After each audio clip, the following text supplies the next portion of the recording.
Dans les applications concrètes des équations différentielles, on doit souvent déterminer une solution spécifique à un problème et non pas trouver un ensemble infini de solutions.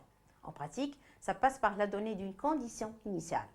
Dans le cas d'équation différentielle du premier ordre, une condition initiale est fixée par la valeur prise par y en une valeur donnée de x, typiquement x égale à 0. On pourra donc avoir un problème posé sous la forme y' plus 2 cosinus de x y égale à 0 avec la condition supplémentaire y de 0 égale à 1. L'équation différentielle elle-même donne la loi du système. La condition y de 0 égale à 1 exprime ce qu'on sait du système étudié à l'instant 0. On a déjà vu dans une autre vidéo que l'ensemble des solutions de y' plus 2 cosinus de 2x fois y égale 0 est l'ensemble des fonctions y définies sur R par y de x égale c fois exponentielle de moins sinus de 2x. Parmi toutes ces solutions, celle qui nous intéresse doit satisfaire en plus y de 0 égale 1. On doit donc avoir c fois exponentielle de moins sinus de 2 fois 0 égale 1, c'est-à-dire c égale 1.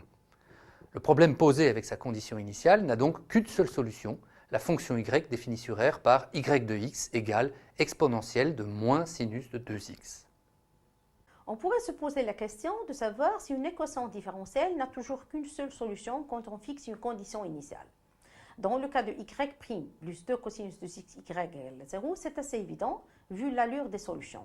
Une fois fixée la valeur de y en un x donné, on en déduit une équation qui nous permet de trouver une unique valeur de c possible. La question se pose de savoir si c'est vrai pour toutes les équations différentielles du premier ordre. La réponse dépasserait le cadre de ce cours, elle passe par un théorème important de la théorie des équations différentielles qu'on appelle le théorème de Cauchy-Lipschitz.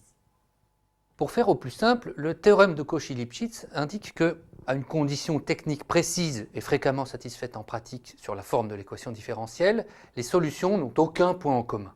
On peut s'en rendre compte en visualisant les solutions d'équations différentielles simples.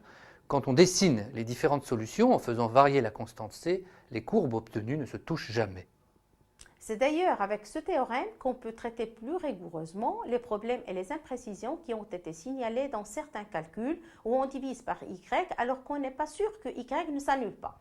Vous pouvez revoir à ce sujet les vidéos 1.2, 2.3 et 2.4.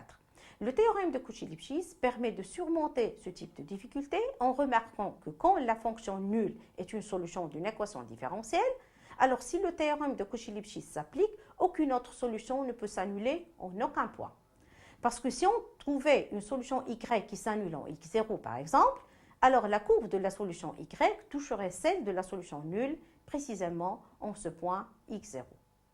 Comme annoncé, on n'ira pas plus loin ici sur cette question du théorème de Cauchy-Lipschitz, mais quand vous avancerez dans vos études scientifiques, vous aurez sûrement l'occasion d'y revenir.